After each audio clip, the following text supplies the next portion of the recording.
My name is Akın Ünver. I teach international relations and international politics. I'm based in Istanbul.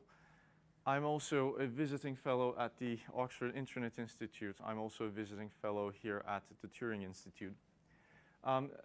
The topic is computational IR, and we just had a funny discussion with a colleague. People tend to understand IR in different ways, depending on which discipline they're coming from. IR means, in this context, international relations. So if you're in the wrong presentation or room, I should basically, disclaimer early on. This is an international relations and world politics, not information retrieval, not anything like that, not infrared or in the last year and a half, I come from a purely qualitative background. And in the last year and a half, I started to fall in love more and more with computational methods and approaches to social sciences. And that's one of the main reasons why I'm at the OII and also here.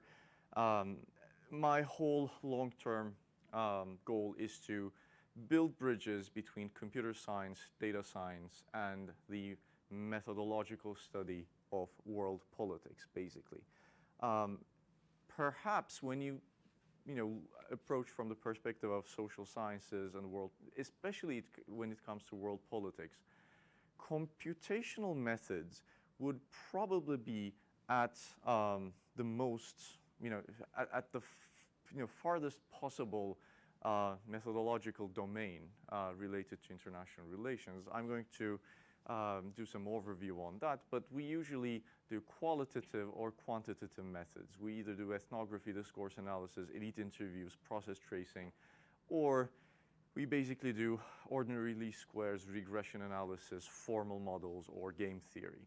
But computer science, or basically the necessity for a world politics scholar to learn Python or learn Gephi or learn ArcGIS, for example, or QGIS, it would pretty much be unheard of up until 3 years ago or even 2 years ago. So that's why our fields, computer science and international relations, are actually these two large chunks of disciplines that are moving closer and closer to each other. And people here at Turing, physicists, engineers, even nature scientists, they always get drawn into the global politics or international aspects of human interaction. Whenever I speak to people from here, what are you working on? What do you want to work on? Most of the people tell me, I'm trying to explain war. I'm trying to explain why people fight. I want to explain human conflict. It's really nice. But discussion after discussion, I realized that it would be better if we had this event here at Turing so that people here, but people also who are watching us live right now on webcast, can have an idea on at least what are the basic parameters of international relations that would be useful for computer scientists and data scientists. And what kind of a research agenda can we talk about and come up with in terms of bringing the methodological study of world politics and world events with computer science. So my presentation is made up of four basically big topics. First, for computer scientists or basically non-IR people, a brief overview of how we study world events in IR. What are the basic parameters? What can be useful from your point of view? Then a brief overview of both the theoretical and methodological domain that are trying to build bridges between IR, computer science, and also nature and physical sciences. Third, about 4 examples of my past publications and ongoing also research on what I think would be most useful. And also a research agenda for machine learning, big data, and IR. I'm an expert in none of those things. But I understand how it works, and I understand how that would actually benefit this IR computer science, data science interaction more. So some concluding thoughts on where we can expand to from here. So foundational parameters of IR, and if we have IR people here or in the webcast, they can go get some coffee because it's basically a very elementary exposition of what IR is basically. One of my main frustrations with IR as a discipline is that it has a lot of difficulty coming out of its original schism, its original dyad. It meaning basically, according to you, according to your theoretical background, who or what drives international politics. If you think that states are unitary actors and it's states and countries that make and unmake foreign policy, you are branded as a realist. If you think that there's a structure to the international system that serves to balance against aggressive actors, if you think so, then you're a neo-realist, you get a stamp on you. If you don't think so, you're a realist. So basically, we teach IR, and we were taught IR in practically the same way. According to you, what makes and unmakes world politics and world events? Is it the states? Fine, then you go through the realist tradition. Is it the individuals? Fine, then you are, a liberal from international relations point of view. Do you think that international norms and institutions have greater impact over IR than you're a neoliberal? If you basically think that these are all discursively constructed and they don't have any meaning, liberalism or realism or power or anarchy or institutions, they don't have any meaning in and of itself except the kind of value and meaning we assign to them. You are a constructivist. If you study gender relations and overall masculinities of international relations, you go through the feminist tradition. If you think that what drives world politics is economic exploitation, then you go through post-colonial or Marxist debates. If you argue that if colonialism is still going on, you are a dependency theorist. So this is basically a very rigid understanding, but it's a classical, unfortunately, understanding of international relations as well. So to simplify things, whether we talk about, for example, one of the main issues in computer science and international relations, cyber warfare, cybersecurity, hacking, what kind of an international norm and order can we create in a world of hackers? Who makes foreign policy in the modern world, in the cyber world? Are those the states? Do states regulate the internet? And that's basically what we have as cyber world. Are those hackers? Are those cyber activists? So even with regard to that very new theoretical introduction, theoretical field, IR, my criticism is that it cannot escape its main theoretical dyad. That theoretical dyad being realism on the one hand and liberalism on the other hand. And it is so frustrating because the world of IR outside of realism and liberalism is actually so rich. And there are so many different alternative theoretical venues that you can actually exploit. But nonetheless, when you go to a major IR conference, one of the biggest IR conferences, still that dyad dominates the debate and the conference, unless it is a conference that is specifically, a post-structuralist conference or a constructivist conference. With regard to cyber warfare, with regard to conventional security, with regard to world system, with regard to what makes world events and unmakes world events. This dyad, we can't get rid of this dyad. We're constantly oscillating between these two main schools of thought, which is, to me, unfortunate because I'm one of those people who are really trying to run away from this dyad. And that's one of the reasons why I'm so interested in computational methods. But nonetheless, we have in the realist dyad, nation-state are the main actors in world politics. So to make this more relevant to computer scientists, who owns the cyberspace? Who makes and unmakes world affairs and global affairs on the cyberspace? If you think that it's primarily the states and state capabilities, you would probably be branded as a realist. Survival is the primary driving logic of international relations. States are the primary actors, and you only have one reason to exist in world affairs, and that's only survival.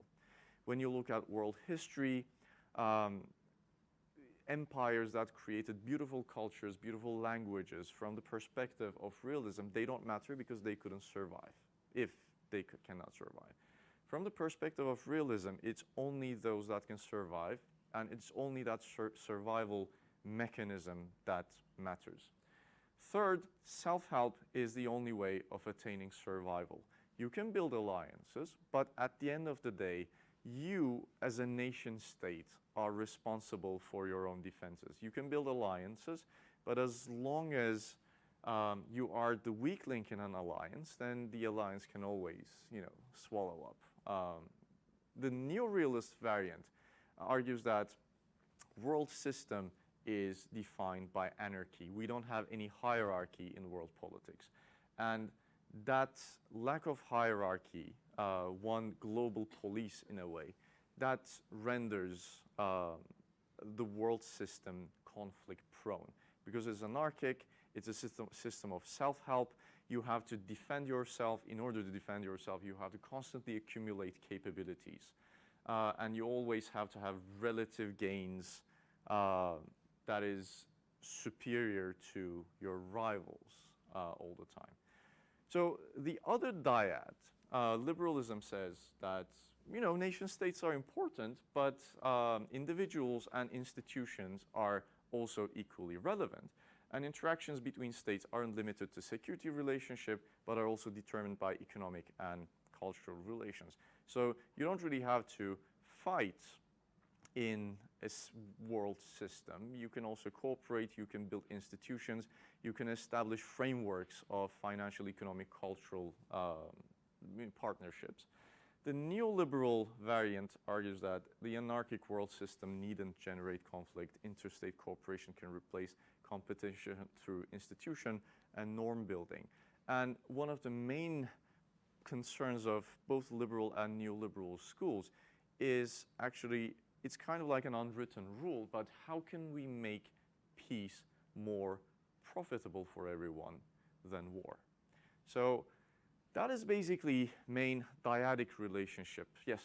When you mentioned cyberspace as a bridge between computer science and IR, one thing you didn't mention was the role of corporates, right? You can't think of cyberspace without Google and Facebook, or in the case of the economy, maybe the East India Company or other major corporate ventures of the past. So I'm surprised that in none of these mentioned, you don't have companies anywhere, corporations anywhere. Well, he has institutions, I guess. It's a corporation and institution. Institution building. These are basically understood as multinational corporations, intermediary organizations, and intermediary groups in IR. So they would actually have this within the context of liberal and neoliberal variants primarily. But primarily, my problem with this is that, again, we either look through the perspective of states or we look through the perspective of institutions, non-state large groups of you, like either you are France, Germany, Canada, or you are Google, Apple, and Microsoft. So it's basically, we still cannot escape from this dyad in a way, which to me, again, is problematic, but still I need to emphasize this dyad because it's also important to understand how we look at things away. And my favorite topic, the methodological dyad in international relations, but also in social sciences. So it is safe to argue that both in political science and also in international relations, ordinary least squares approach and regression modeling pretty much dominates publications in high-impact journals. There are, of course, more qualitative publications there as well. But this whole issue with measurement defines IR, and we have, a lot of economists, we have a lot of physicists actually going into IR and trying to build up models. We also use game theory quite frequently. We also use formal models quite frequently. But on the other hand, there is this qualitative tradition that says that you can't really quantify human interaction. You can't really measure human interaction in a way that can be defined by absolutes. You can't say that the likelihood of war is 0.85 and your p-value is 0.05. And that is the main issue with qualitative tradition. Qualitative tradition approaches things maybe a little bit slower, and it cooks at a lower temperature. But they basically go to case studies and theory development. They go to archival work and historiography, do elite interviews, participant observation and ethnography, and also discourse analysis. Of course, this is not limited to it. So my issue with computational IR is that it gives us one window of opportunity to escape both dyads, which is one of the reasons why I'm so excited about the whole concept. Because in computational models and computational approach, you can actually combine these tools, two of them or more than three of them, and actually build up interdisciplinary partnerships that would generate you this multi-method and multi-theoretical approach that will allow IR to escape from this dyad. Beyond the Great Schism, you also have other theoretical components. You can study state actors, non-state actors, tech companies, policies in cyber, not just in cyberspace. That's also another thing that I'm trying to get out of. IR is, I think, too much focused on cybersecurity and cyber world. There is an entirely different world when you start looking at cybersecurity and cyber warfare. In the field of modeling, in the field of communications, in the field of basically framing, how we use language in a way, text analysis, data mining. So beyond the Great Schism, there are actually enormous, it's not limited to four, of course, but the idea of constructivism, being international relations are shaped by ideas, values, culture, and social identities, and also social norms shaping and changing foreign policy rather than material security factors. This is one of the issues that I think would be quite helpful in terms of creating a bridge between computer science and international relations. Because although we cannot really quantify a culture, there are different ways of computer science that actually tries to approach this issue of values, culture, basically building up big data sets on consumption, value generation, value framing, especially with regard to entity extraction and recognition algorithms, data mining. That is one of the most important contributions to computational IR. There's also feminist IR theory, which also could import a lot from data mining, especially text mining, how the discourse and framing of traditional IR is gender biased. For example, when we talk about the cyber world, predominantly in IR we talk about cyber security. So from the perspective of, for example, the computational feminist IR theory, there would be an entirely new research area that would scrape social media data, especially with regard to the debates and discussions on cyber world, or how things happen in the digital space, actually come up with new models of how the language is inherently masculine in a way, and that how highly masculinized culture within IR prevents analytical focus outside of war and power, which is really any kind of new theoretical or technological novelty you introduce into the field. The first reflex of the discipline is to come up with a model of how it affects conflict. We cannot actually break the cycle of conflict. And in saying that, it is also a self-criticism. I'm also criticizing myself and also other parts of the literature that I'm going to discuss later on, that we really need this computational feminist IR theory, which should open up a way for every one of us to actually escape from this excessive and unending obsession with conflict and war. Marxism and critical theory. Mark Graham at OII actually does some great work with regard to computational Marxism in a way. Historical materialism, global class relations, and basically the core industrialized nations exploit the periphery, which is the world systems theory of Immanuel Wallerstein. So Marxism and critical theory, they both start with the argumentation that it is financial flows, but most specifically exploitation dynamics between different classes, different global classes, but also different sets of countries. It is basically this exploitative relationship, one-way relationship between countries that determine IR. There's enormous theoretical and methodological space for computational IR there with regard to online labor, digital labor, internet penetration and management of internet in poorer areas of the world. What it tells us with regard to not only global class relations, but also construction and framing of power relations globally as well. And finally, postmodern theory, which would, I think, is most suitable to this idea of computation and digital communication.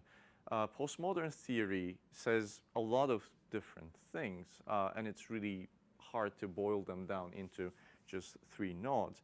So world affairs are driven by the crisis of modernity. Whatever we are doing in world affairs is basically a result and a response to our attempt to adapt to changing technologies and our failure in adapting to new technologies. New modes of production, information, and representation define global hierarchies, and power relations are defined by frames, narratives, and images that are built by language. So beyond the great schism of international relations, these are the 4 points that I think immediately need the attention of computer scientists and IR scholars together, because these are the things that will allow us to really explain the foundations of world politics beyond war, beyond peace, beyond power, and beyond security. Of course, the majority of people I speak to, both at Turing and at OII, it was also one of my earliest reflexes. This is a great methodology. How can we actually use this to bring peace to the world? Or how can we use this to model war, model conflicts, make these cool graphs, cool models, and actually get a lot of citations? That's not a problem. I mean, that's a very natural reflex. But these are the fields that are pretty much empty at this point. And with a good research group that combines, IR people and computer science people, these 4 main theoretical oases actually would benefit the most in that regard. So in focusing on international relations and international politics, what are the main analytical lenses of international relations? You can study state behavior, basically sovereignty and legitimacy, online and offline, basically. Where does the borders of states begin and end in the digital space?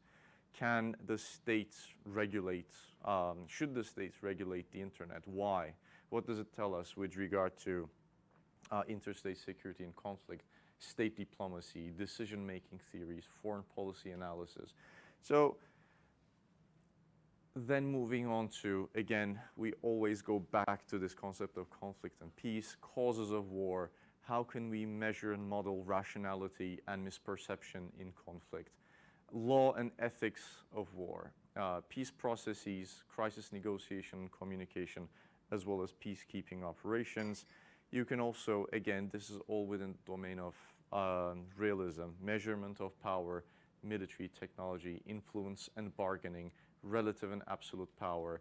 How can we model the issue of hard power, basically military and financial capacity, with soft power, which is more like cultural and diplomatic, public diplomacy aspect of states, alliance making and alliance behavior. Then international norms and institutions. What's the role of transnational and supranational organizations? What is the legitimacy borders of Microsoft, for example? How can we measure in digital space where the borders of France ends and when the borders of Apple start to encroach? What can we tell about globalization of Microsoft in a way? Microsoft is probably one of the most international of companies in the world, and it actually penetrates into further areas than a lot of different international institutions do. What is normal in world politics? What is acceptable behavior in world politics, but also in digital communication and digital language? How did we come up with the fact that right now both Russia and Britain and Nigeria and 9gag and Microsoft and Apple all use cat videos and cat memes? How did that happen? How did cats become an international normal? Who did that and when did that happen, basically? Whenever, for example, it's so funny. We had this shindig, this end of the year shindig at Oxford Internet Institute, and at the beginning of the shindig, we start with this, yeah, you were there. There was this debate topic called, do cats rule the internet? And there were two people, they had to debate for 2 minutes each on whether cats really rule the internet. I wasn't part of that debate, unfortunately, because I was going to say, right now, in Britain, there is a 10 Downing Street cat, if I'm not mistaken. In Turkey, all political parties have internet cats. The most famous is probably the main opposition party's cat. It has its own Twitter account, and it tweets, semi-political, slash diluted messages and everything. But why this whole, definition of normal in cyberspace is one of the things that fascinate me more, and it's actually one of the more fun aspects of IR and computer science collaboration. How can we measure the diffusion of these memes, and what does it tell us with regard to politics? Why do ambassadors use cat memes? I don't understand. Do you not have an infographic? Well, why do you have to express things in cats, basically? So this normal and norm building is also one of, along with ideology and belief systems, one of the more fun parts of it. Then, of course, non-state actors. Not only terrorist groups and terrorist organizations, but also the use of media and political interactions, again, between non-state actors. It can be diaspora groups, how they use technology across the world. It can be hackers. It can be religious groups. It can be media companies. It can also be, again, tech companies. But tech companies as institutions and international norm building avenues is slightly different theoretically than tech companies as non-state actors, most importantly with regard to their interactions with the state and also with each other. And also issues that relate to global order. You can measure and model capital flows, diffusion of technology, how different types of technologies get popular in different parts of the world. For example, another interesting research from OII was the locality of your Google searches. Based on parts of the world, which parts of the world get Google searches in their local language versus part of the world that gets Google results in English or in French or Russian, for example. That's a really interesting way of showing language domination and kind of global soft power politics in the world. Order maintaining versus order challenging actors, actors that try to manage, organize, and build norms in terms of digital communication, digital space, and online interaction versus order challenging actors, probably the most famous being hackers in a way. How do they challenge the norms that are established by other actors? So let's move on to some interesting studies. Of course, these are by no means an authoritative and complete list of things. It's basically parts of the literature that really do good work in terms of bridging the gap between computer science and also natural sciences, biology especially. It's like cell biology made a really interesting entry into this dyad between computer science and international relations by introducing a lot of new models on epidemiological models, how things diffuse and spread. So probably the first, so let's go over it. So I divided these possible bridges in 5 key areas: language and text, mapping, modeling, communication, and network analysis. So in terms of language and text, the biggest theoretical component that could be approached with this would be constructivism and also post-structural theory, which basically deals with language, use of language in building power relations, and also the use of language in establishing linguistic hierarchies in world politics. So I'm going to start with one of the less good versions of how to do this. So this is a working paper. It combines social network analysis and sentiment analysis to explore the potential for online radicalization, which is a good topic. A lot of people are doing it. So the increased online presence of jihadis has raised the possibility of individuals being radicalized via the internet. So they go and code a crawler and use it on YouTube comment section on videos that they deem are actually pro-radicalization videos. So they come up with a large data set and try, come up with a list of frequently occurring terms that they diagnose as, contain radicalized behavior. Now, this is one of the best cases of what happens if you don't use an area expert or an expert in the culture of whatever radicalization you are studying. So the terms that they ended up getting are basically terms that you can come up with in any probably religious or Islamic forum in a way, regardless of radicalization. So they say that the videos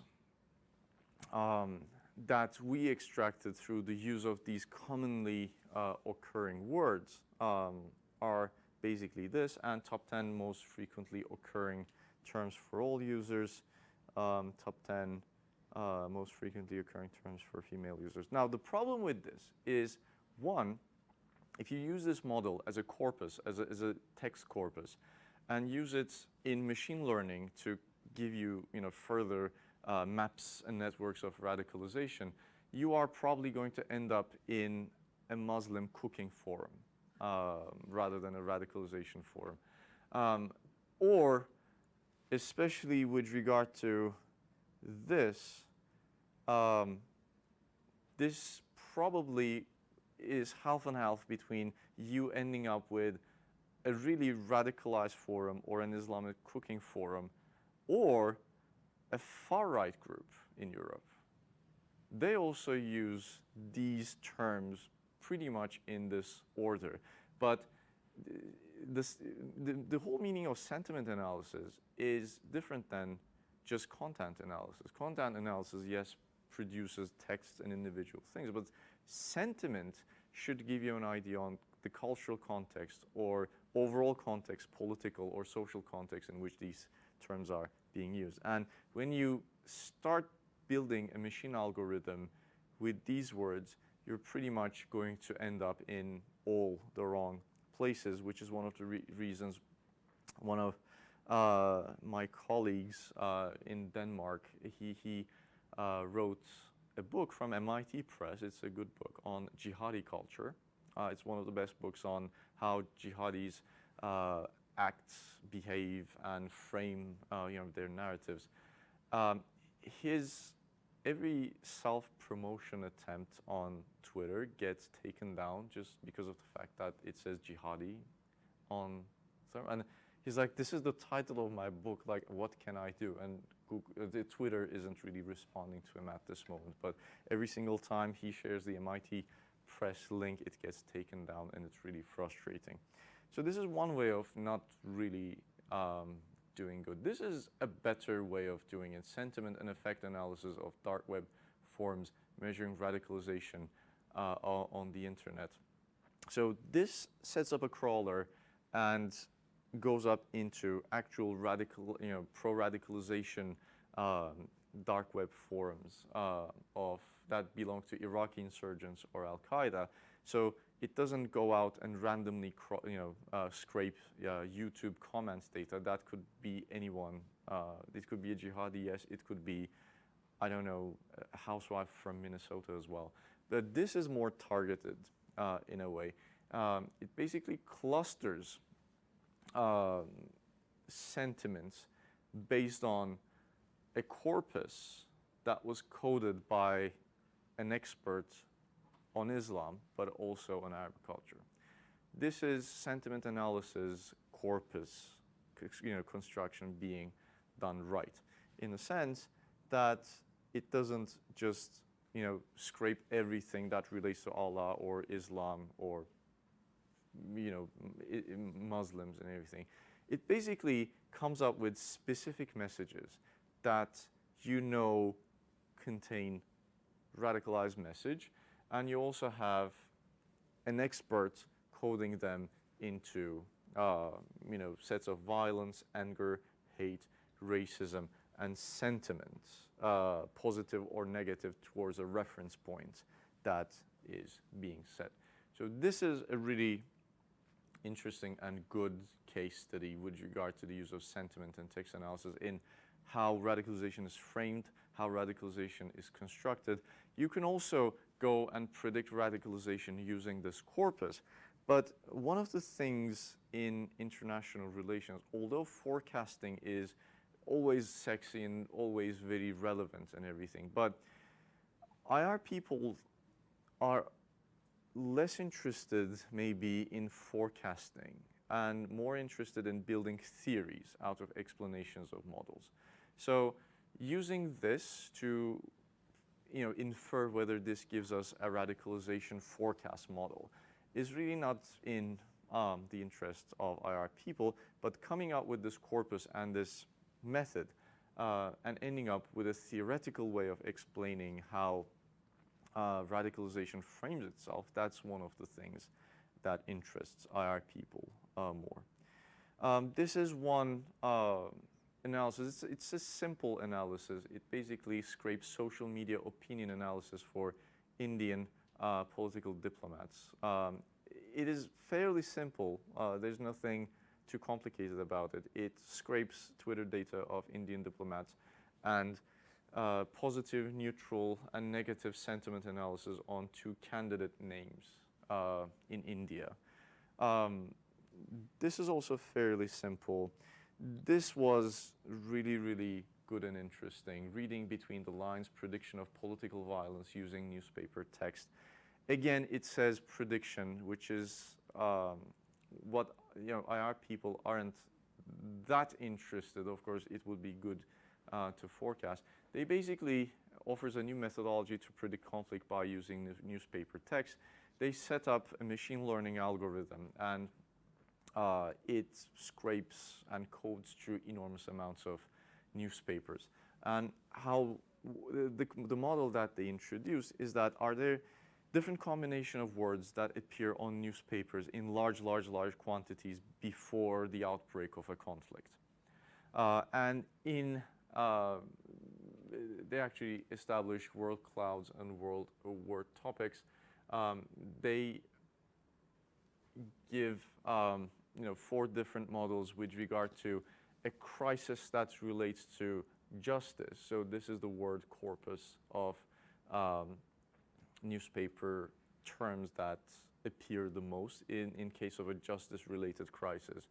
Sorry, this is first type of conflict. Second type of conflict, justice-related and economic-related conflicts.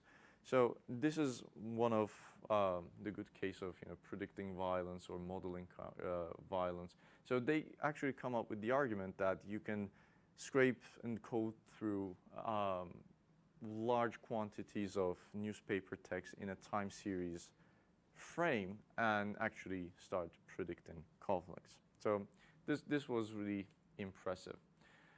So the second bridge between computer science and IR is mapping.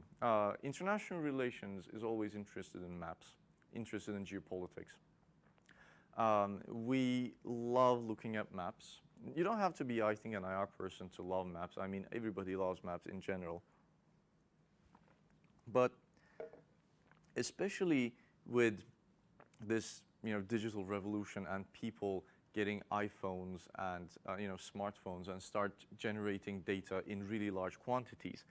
And thankfully, whoever actually introduced this whole geotagging thing on social media, I don't know who they are, but I really love them because they make my research far easier. They also introduced one of the best ways of coming up with mapping analysis of world politics. In at least IR field, this is one of the articles that actually at first we can say that it established the field, geospatial conflict research, the politics of territorial claims, a geospatial approach applied to Africa. They basically take the entire African continent. They use different sets of maps, satellite imagery, conflict history and event data scraped through social media, but also the ethnic map of individual parts taken from the United Nations. And they try to build a very large model on the relationship between natural resources and likelihood of conflict, basically. Can we argue, for example, that rivers are more prone to conflict? Can we argue that precious metal mines are more prone to conflict? What drives territorial disputes in Africa, and how do we actually map them. So this is one of really the literature and methods establishing articles that I really like. Here are our colleagues at Turing as well as in OII. They come up with a really interesting inequality-based model that you can both say critical theory, or you can say Marxism as well. Impacts of global labor on development, the gig economy on worker livelihoods. So what they did is that a multi-year study with digital workers in sub-Saharan Africa, Southeast Asia. The article highlights 4 key concerns of workers: bargaining power, economic inclusion, intermediate value chains, and upgrading. And they mapped this whole inequality model based on income, as well as number of buyers in the gig economy, as well as number of sellers in the gig economy. It's one of the most beautiful examples of how you can do Marxist international relations using computational analysis and actually map global inequalities to explain why you have this financial and economic hierarchy in certain regions of the world. So this is one of really the good cases of this. This is a classic, Alberto Alesina's ethnic inequality paper. So the study is about exploring the consequences and origins of between ethnicity economic inequality across countries. So first they combined satellite images of nighttime luminosity. This method became really popular in the last 5 years, measuring nighttime light data gathered from satellites and building them into a time frequency and time series analysis. And then it gives you really good theoretical data to test theories on, again, inequality, regional inequalities. One of the best examples you would see on Twitter, for example, the nighttime luminosity visualization between North Korea and South Korea. That's one of the best case examples. But you can also test, for example, there was this one study that used the same approach on Nigeria to test government opposition dynamics, how the government actually expanded electrical infrastructure to places where they get more votes from, and actually didn't expand electricity network to places that they don't get votes from. That's also a good way of using this data. And basically using satellite imagery and also modeling them, they come up with several distinct models that allow them to measure inequality. Of course, mapping, most of the things I show here are about inequality. Of course, mapping tests other things as well. It's just that in the previous part, we spend a lot of time in radicalization and theory. So in every kind of bridge, I'm trying to introduce different sorts of theoretical approaches as well. So this was really a classic. One of my favorite bridges modeling, which also imports a lot from nature sciences like biology. This is an article on 2005 French riots, generating an epidemiological modeling, basically how bacteria and viruses spread. It's imports from molecular biology and cell biology methods, and conducted through computational analysis. It is interesting from a methodological point of view.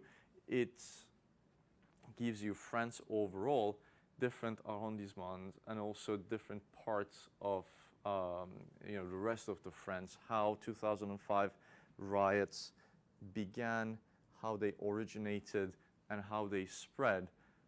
This was supposed to be a GIF file, but unfortunately Prezi doesn't support GIF files, so I can't really play GIF files here. But basically, it is a time frequency analysis of how riots spread, putting them into a biological model, and measuring diffusion, start and ending parameters of these riots and coming up with a model. So these authors conclude that yes, Paris riots are really, it's spread like a disease. It's politically a very incorrect thing to say with regard to popular movements and popular mobilization as well.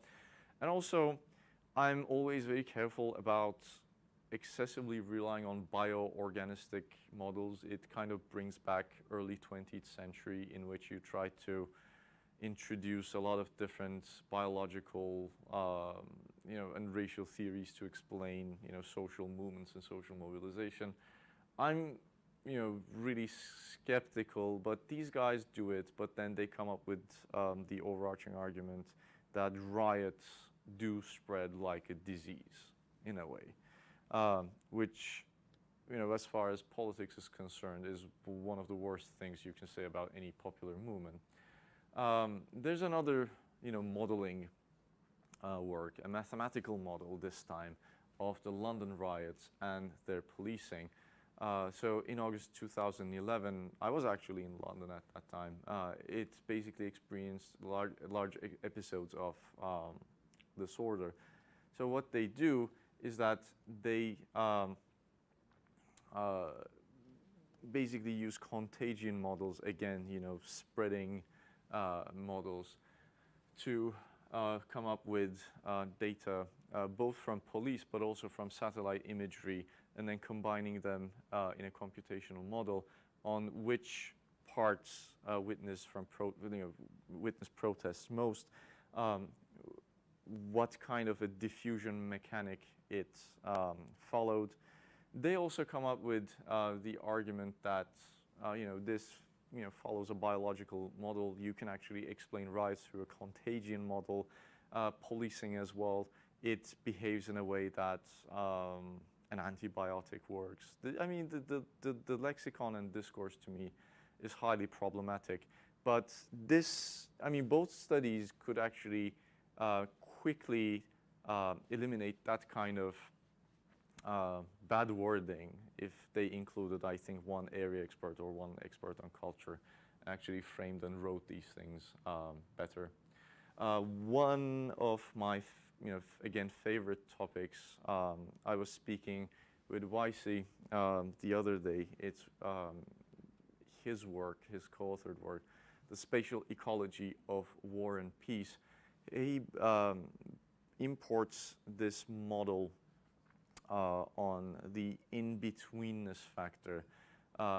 And he basically comes up and argues that the role of spatial patterns, so we find that regions with betweenness centrality, a term that they introduce above a certain threshold, are often engulfed in entrenched conflict, while a high degree of correlates with peace. So, yeah? Which type of data is this? Is this social media, Twitter? What is It, graph, right? Because you're talking about between the yes. Yes, it's basically a model that he, I think, imports from physics. So it is, I'm going to have this online so you can actually look at this in more detail. But they basically, generate this idea of in-betweenness, what in-betweenness means, and, assign different values to different geographic nodes and connections. With cultural interaction model, betweenness versus culture, and random culture assignment. So they basically have this geographic approach to conflict proneness, and they arguing that places that contain, in their view, the highest value of in-betweenness is in-betweenness between different cultures, basically. So culture A, culture B, the area between them contains the highest in-betweenness value. And they argue that those high in-betweenness value places are also, they contain the highest numbers of violence, in a way. So they actually did the whole study on Gephi, the network analysis program, which is really impressive given Gephi. When I try to use it, it never supports too large of a data set, but they actually did really well here. All right, so communication. So communication is an extremely interesting aspect of IR computer science interaction. There has been this really interesting new interest on bots and how they function, how bots act in global politics, what is the role of automation and automated accounts in world politics.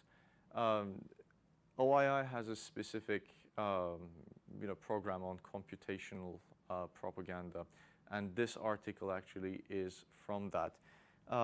This is actually not a computational study, but it studies computer interaction and how states use bots, in what country, year of first bot usage.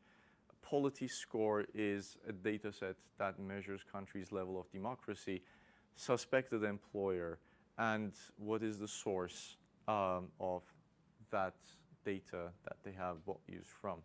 So then it gives a second layer implying that why bots were used, in which instance were bots used for demobilization, for pro-government messages, follower number padding. So it is basically a really good non-computational approach to something that is inherently computational. And it is a good first step with regard to establishing further frameworks on computer science and international relations. The second type of thing is normalization of online web campaigning. This is not an international relations topic. It's actually a political campaigning topic, but it compares France, Germany, Poland, and United Kingdom, and studies online campaigning in politics between those countries. Now, the idea with studying online campaigning in politics is that it gives you an idea on how those countries are going to behave in diplomatic setting in case of an international propaganda war. Because state capacity and capability in dominating the frames, political frames in their own political networks, in their own political life, is an indicator on how successfully or how badly they're going to perform during an international crisis, in a way. So these people generate a model of vote share along with vote increase and the effectiveness of different countries' performance in domestic campaigning, domestic online international campaigning. So although this study in itself is not really, again, an international relations topic, it could be used, political campaigning and digital campaigning as a way of explaining diplomatic behavior and how states are going to perform during international crisis online. For example, using this model, you can actually create a hypothesis on how what these states are going to do in case of an international crisis and how they're going to act online, which is really, really important. Bots and political influence. This study is also how bots interact with human users and influence conversational networks on Twitter. This is also a UK-only study, and it gives you a really elaborate mapping of politicians on the one hand, individuals on the other hand, and media groups on the other hand, and influential and important bots, what kind of place they occupy in the whole political environment and political digital networks of a given country. This is basically information diffusion mapped according to time series and time frame. This is, again, really important, and this is something that I quite often speak with, Phil Howard. He runs the computational propaganda program.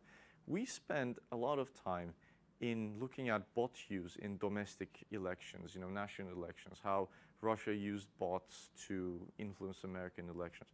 But we have very little measurement on what kind of a role will bots assume in times of a diplomatic crisis and also in times of war.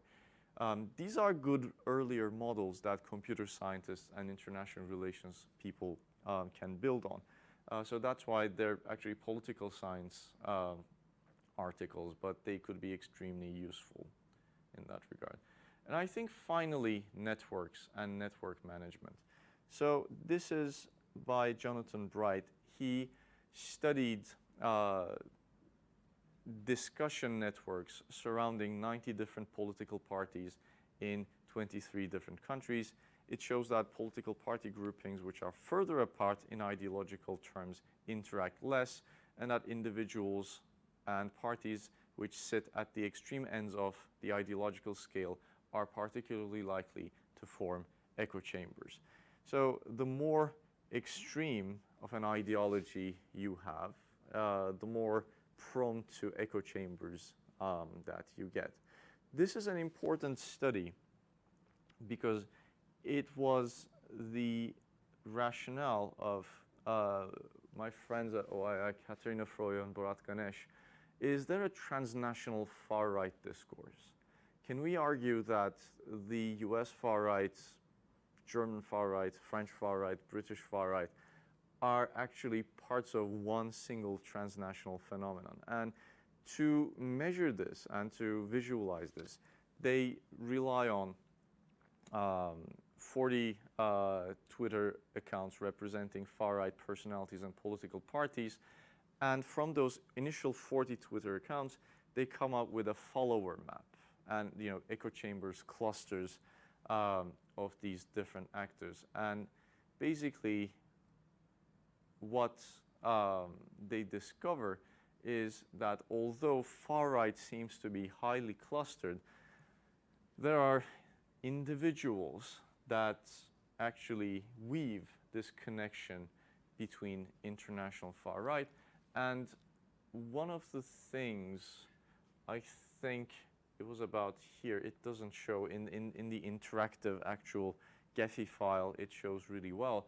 But Le Pen was actually one of the most central connecting figures between British, American, and French far-right clusters in a way. So it gives you an idea on how far-right debates and discusses on Twitter, but also what kind of personalities assume either central position or frontier position or vanguard position in those clusters, which is hugely influential if you're looking at international relations from the perspective of ideologies, for example. If you're studying ideology in international relations, this is an incredibly useful way of doing these things. This is from another friend of mine. He studies diplomatic outreach and middle power countries in digital age, how embassies and diplomats use Twitter in order to basically establish frames and set up power relations. He comes up with basically two maps which gives you an indicator that Europe actually has one of the biggest advantages, both. I don't even know if I have 5 minutes. We can record as much as we want, right? Okay. If you want to get coffee, you can get coffee. I have, I think, just only 10 more minutes left anyway. It's about to end. So this is basically a map of digital diplomatic communication in the world on Twitter. You have high level of, clusters and participation here, but you witness that diplomatic communication and diplomatic interaction actually clusters in and around Europe, from which he was able to make the case that even though you have big powers like United States and Russia and China, Europe still is the linguistic kind of epicenter of diplomatic interaction and diplomatic communication. And in that regard, he basically was making the case that Europe is actually the most relevant area if you're studying digital politics. So tweeting propaganda, radicalization and recruitment, Islamic State supporters on Twitter, anything. So this is by no means a full and complete list of people that are doing computer science and research that's relevant to IR. These are the studies that I think establish some good as well as some bad milestones and thresholds with regard to IR and computer science. Now, finally, I would like to explain my research, what I think is interesting from the perspective of computer science and international relations. I basically come from three backgrounds: text mining and sentiment analysis, because I come from a Foucauldian discourse analysis background, which is basically the study of how words and the text in general establishes political power relations. I also come from geospatial research, and I also come from crisis mobilization modeling, but I'm neither a mathematician nor a physical scientist, so my kind of modeling is more about political modeling and social modeling rather than the kind of modeling that computer scientists understand.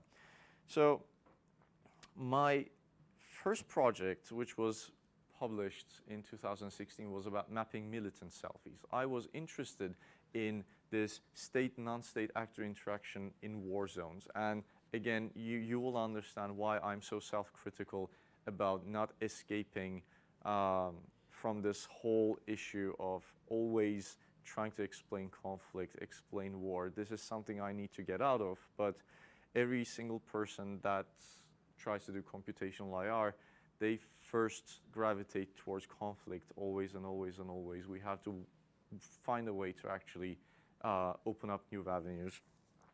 So my issue with militant selfies was that first, my problem was methodological. I wanted to not rely on state information and also media information, because my earlier research showed me that states lie constantly about what happens on battlefield, and you can actually get any good data on battlefield information from states. Journalists, they can actually enter war zones. They may not enter war zones, so it's sporadic. So what I wanted to do is to use social media data of militants who take selfies on the battlefield endlessly and in the quantities of tens of thousands of selfies, not just 1, 2, 3. It's basically, we're dealing with 65,000 selfies kind of data set. I wanted minimum reliance on human efforts. I wanted automation with no reliance on official or censored data, and verified across multiple languages, and they had to be geolocated and time-stamped. The most interesting finding I had in the last year and a half, this is the most important part of this talk. Militants purposefully turn on their location services when they're in the battlefield.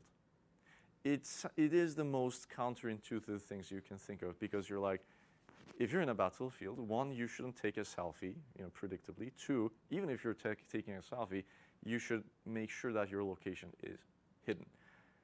That doesn't happen.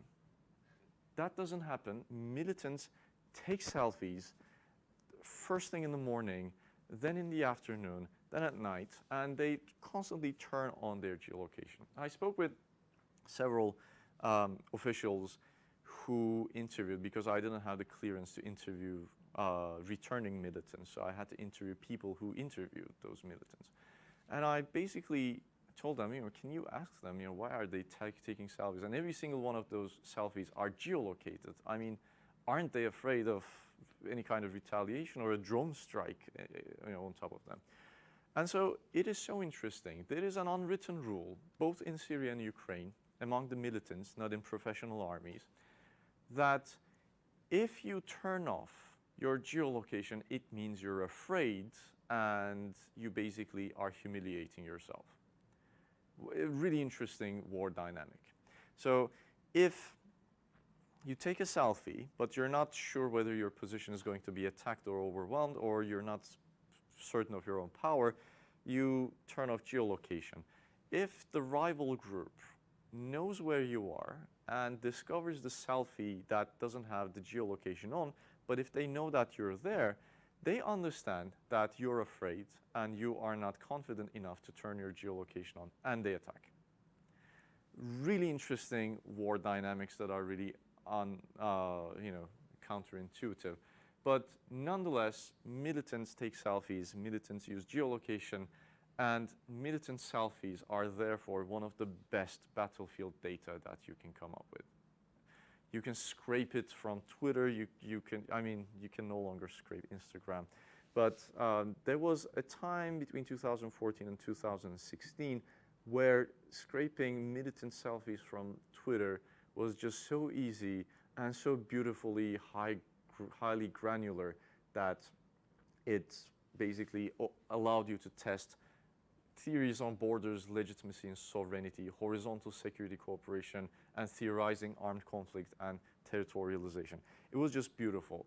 I used Twitter entity extraction algorithms, basically a set of parameters that would correspond to the group, where they were operating in, organizations, specific cities, geographic features that would be extracted in HTML, and then do a redundancy check, reduce multiple reports of the same event and same selfie into a single report, because I don't want the same selfie in different languages to be reported 5 times or 6 times.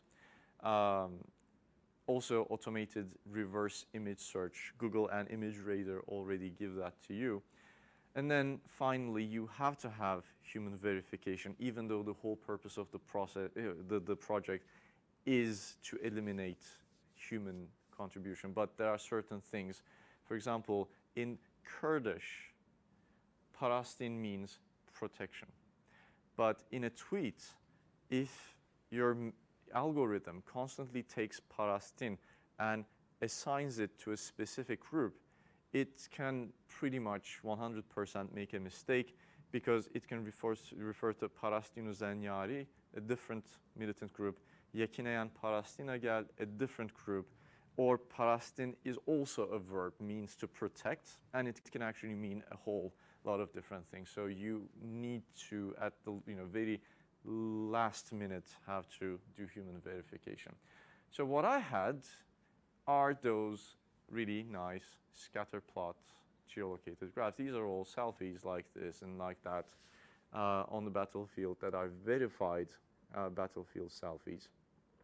You can just plot these like this or generate heat maps, and it basically gives you interesting political as well as conflict maps. And from there, again, you can test a lot of central IR theories on legitimacy, borders, state building, war on natural resources. Yeah. So what do these blue circles mean? Like there are. So if it's light blue, it means that the occurrence of conflict is less. As it gets blue, it's slightly more. Then as it gets slightly purple, a little bit more. And then it's basically, the heat map grows in. The militants are taking selfies in the capital of Turkey? During attacks, yeah. There's also another thing. Do you remember the Reyna attacker in Istanbul, in the nightclub?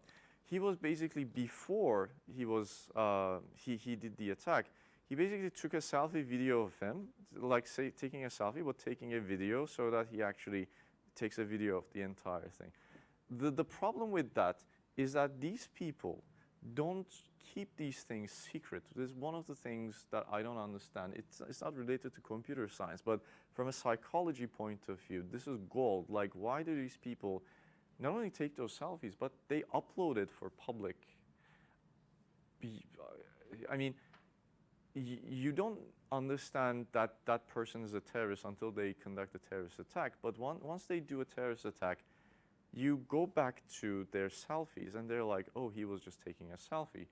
And it is crazy. I don't know why they do that. Maybe like to rub it in. I don't know. I mean, it's a really interesting dynamic.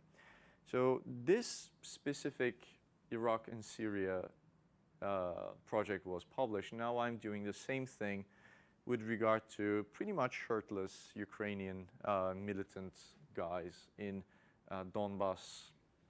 And it is also giving me pretty good data. But at this point, I'm having a lot of trouble with redundancy check and also geolocation check that I can get some dots on the sea.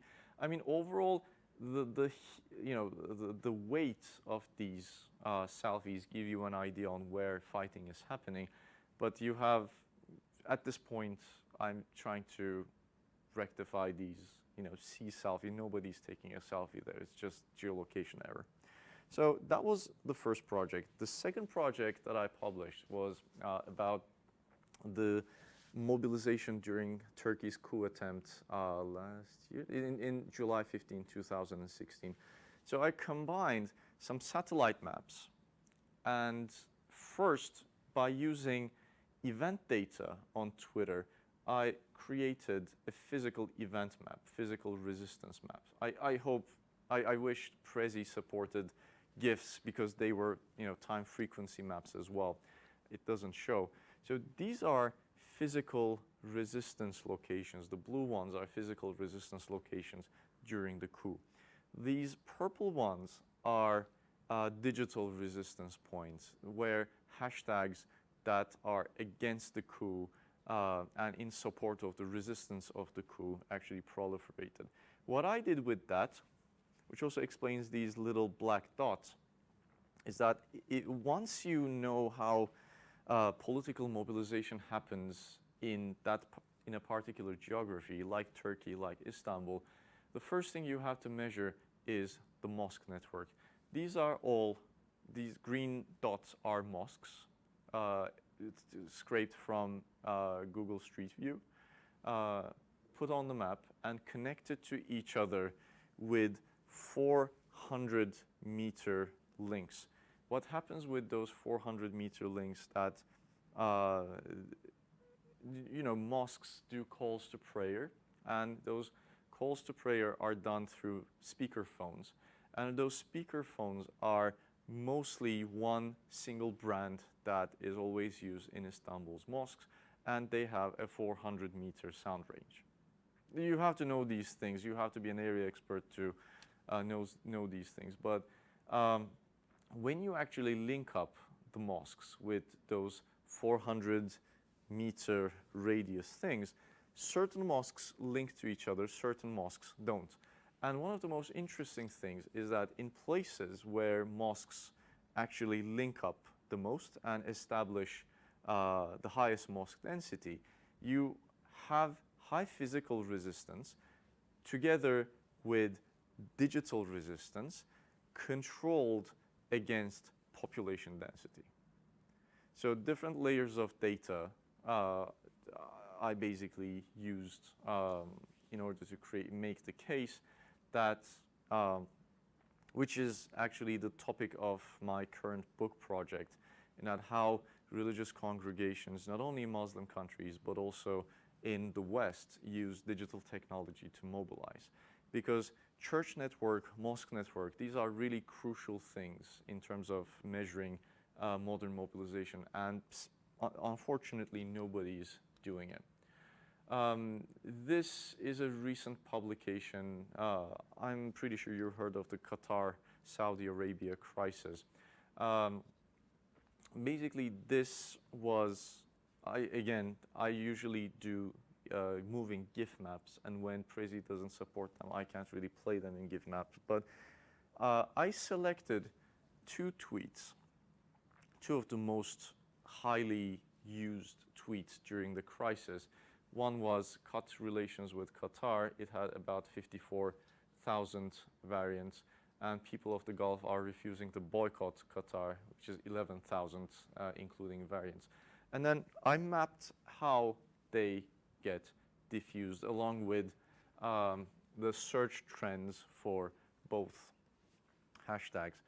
I was able to say that the first hashtag was actually extremely bot-driven, meaning that it was part of a combined and concerted campaign, whereas the second one was basically an indicator that Qatar wasn't expecting that kind of a Saudi concerted propaganda campaign. It gives us an idea on how bots are deployed and used during diplomatic crises. Of course, this was a very short publication. It was only about 1,000 words. I'm actually collecting more hashtags in different countries for a longer study on comparative bot use during diplomatic crises. Finally, comparative sentiment analysis. This is also from a published work.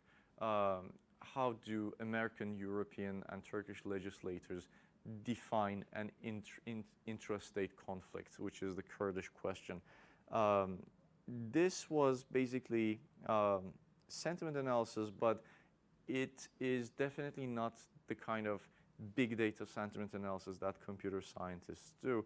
First thing you have to do is to read hundreds and hundreds and hundreds of pages of actual documents to understand the cultural qualities of discourse and to establish a sentiment corpus to be used for machine learning examples. So I coded them and basically established every single discourse into frequently occurring frames and frameworks. And then I was able to basically make the case that, for example, in a country, how do politicians that come from a conflict zone construct and define the problem versus politicians that are from the other side of the country? So intrastate and intra-country variables. So with this, just to decipher all these codes and everything, I am able to say that politicians that come from a crisis zone have a greater tendency to define that problem as a human rights problem, as a use of excessive force problem, whereas politicians that don't come from the conflict zone and actually speak from other parts of the country tend to construct that problem as a terrorism problem, and also dark foreign powers instigating revolt and rebellion in the country. It's really interesting. It gives you, an interesting insight over political culture, but you can actually also make this model more transnational and basically look at how liberal parties in United States, in European Parliament and Turkish Parliament define the problem, which is predominantly a democratization problem, human rights problem, and use of excessive force problem. And conservative political parties, how do they describe? It is either security and terrorism problem, or this is a context-specific thing that only belongs to one political party. But if we take this as an outlier, it gives you the sense that this is, gravitating towards human rights and democracy. This gravitates towards security and terrorism. So once this is done with a group of computer scientists that use the same corpus and apply to other intrastate conflicts, it is actually going to give you a really interesting sentiment analysis thing. So I'm pretty much done. Just some final words on research agenda for machine learning, big data, and IR. I think the most important thing is we need a computational IR beyond realism, beyond power, beyond war, beyond security. And this also, again, applies to me as well. I need to move beyond the realist computational IR. And it needs to be less emphasis on human conflict, because everybody is doing human conflict. And IR is just more than human conflict. And you can actually, get more interesting theoretical challenges from aspects of IR that is outside of security and terrorism. You can give more attention to cooperation and norm building, for example. More gender and inequality based models are necessary because the kind of words that we discuss computational IR is very much in this context masculine, and there are really insufficient amount of studies that map global inequality. I'm going to say that forecasting is a long-term trap.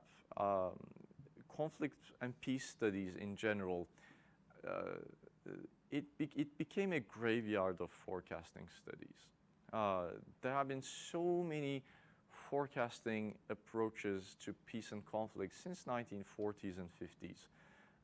Economists, econometrics, physicists, biologists, evolutionary psychologists. So we always keep producing extremely sophisticated models on forecasting, but still, given our immense sophistication in forecasting, all these forecasting models and methods are still unable to actually forecast events, which is one of the problems. They couldn't forecast the Russian-Ukraine war. They couldn't forecast the Syrian civil war. Those who can actually successfully forecast are area experts, people who know the language, culture, literature, and the anthropology of the region. Those are the people who can actually successfully forecast conflicts in that context-specific case. So I'm going to say perhaps less emphasis in forecasting and more emphasis on explaining, in a way. Multi-method always wins. Bring as many different methodological background people as possible. It is going to prevent you from, in a way, coming up with a really interesting model that have little explanatory power. And finally, I would say there needs to be new ways of rendering cultural and local data relevant. On the one hand, we have computer science that deals with enormous amounts of data, and it's really useful. But it can be blind to the cultural specifics and local specifics of data and knowledge. And I don't know how that's going to be the case, but there needs to be a new methodological approach to making cultural and local data relevant in the domain of big data world. So thank you so much for bearing with me. This is the end of my presentation, and we can just start discussing after this point. So thank you so much for coming. If you want